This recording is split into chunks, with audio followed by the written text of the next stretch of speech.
बहुत समय पहले दुनिया में बहुत से लोग रह रहे थे। वे बहुत दुष्ट और हिंसक हो गए थे। हालात इतने खराब हो गए कि परमेश्वर ने पूरी दुनिया को एक बड़ी बाढ़ से नष्ट करने का फैसला किया। लेकिन नूह को परमेश्वर का अनुग्रह प्राप्त हुआ। वह एक धर्मी व्यक्ति था जो दुष्ट लोगों के बीच रहता था। परमेश्वर ने नूह को उस बाढ़ के बारे में बताया जिसे वह भेजने की योजना बना रहा था। उसने नूह को एक बड़ी नाव बनाने के लिए कहा। परमेश्वर ने नूह को नाव लगभग 140 मीटर लंबी, 23 मीटर चौड़ी और 13.5 मीटर ऊंची बनाने के लिए कहा। नूह को इसे लकड़ी से बनाना था और 3 मंजिलें, कई कमरे, एक छत और एक खिड़की बनानी थी। ये नाव नूह, उसके परिवार और हर तरह के जमीनी जानवरों को बाढ़ के दौरान सुरक्षित रखेगी।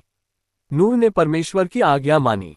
उसने और उसके 3 बेटों ने नाव को ठीक वैसे ही बनाया जैसा परमेश्वर ने उनसे कहा था। नाव को बनाने में कई साल लगे क्योंकि यह बहुत बड़ी थी। नूह ने लोगों को आने वाली बाढ़ के बारे में चेतावनी दी और उनसे परमेश्वर की ओर मुड़ने के लिए कहा, लेकिन उन्होंने उस पर विश्वास नहीं किया। परमेश्वर ने नूह और उसके परिवार को अपने और जानवरों के लिए पर्याप्त भोजन इकट्ठा करने का भी आदेश दिया। जब सब कुछ तैयार हो गया तो परमेश्वर ने नूह से कहा कि अब समय आ गया है कि वह, उसकी पत्नी, उसके 3 बेटे और उनकी पत्नियां नाव में सवार हो जाए, कुल 8 लोग।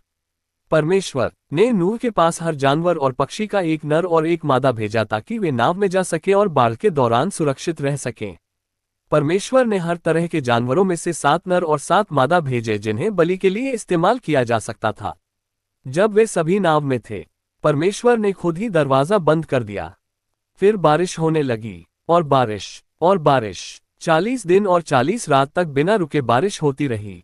पानी भी धरती से फूट पड़ा। पूरी दुनिया में सब कुछ पानी से भर गया, यहाँ तक कि सबसे ऊंचे पहाड़ भी। सूखी जमीन पर रहने वाले सभी जीव जंतु मर गए, सिवाय नाव में सवार लोगों और जानवरों के। नाव पानी पर तैरती रही और नाव के अंदर मौजूद हर चीज को डूबने से बचाती रही। बारिश बंद होने के बाद नाव 5 महीने तक पानी पर तैरती रही और इस दौरान पानी नीचे जाने लगा। फिर एक दिन नाव एक पहाड़ की चोटी पर आकर रुकी, लेकिन दुनिया अभी भी पानी से ढकी हुई थी।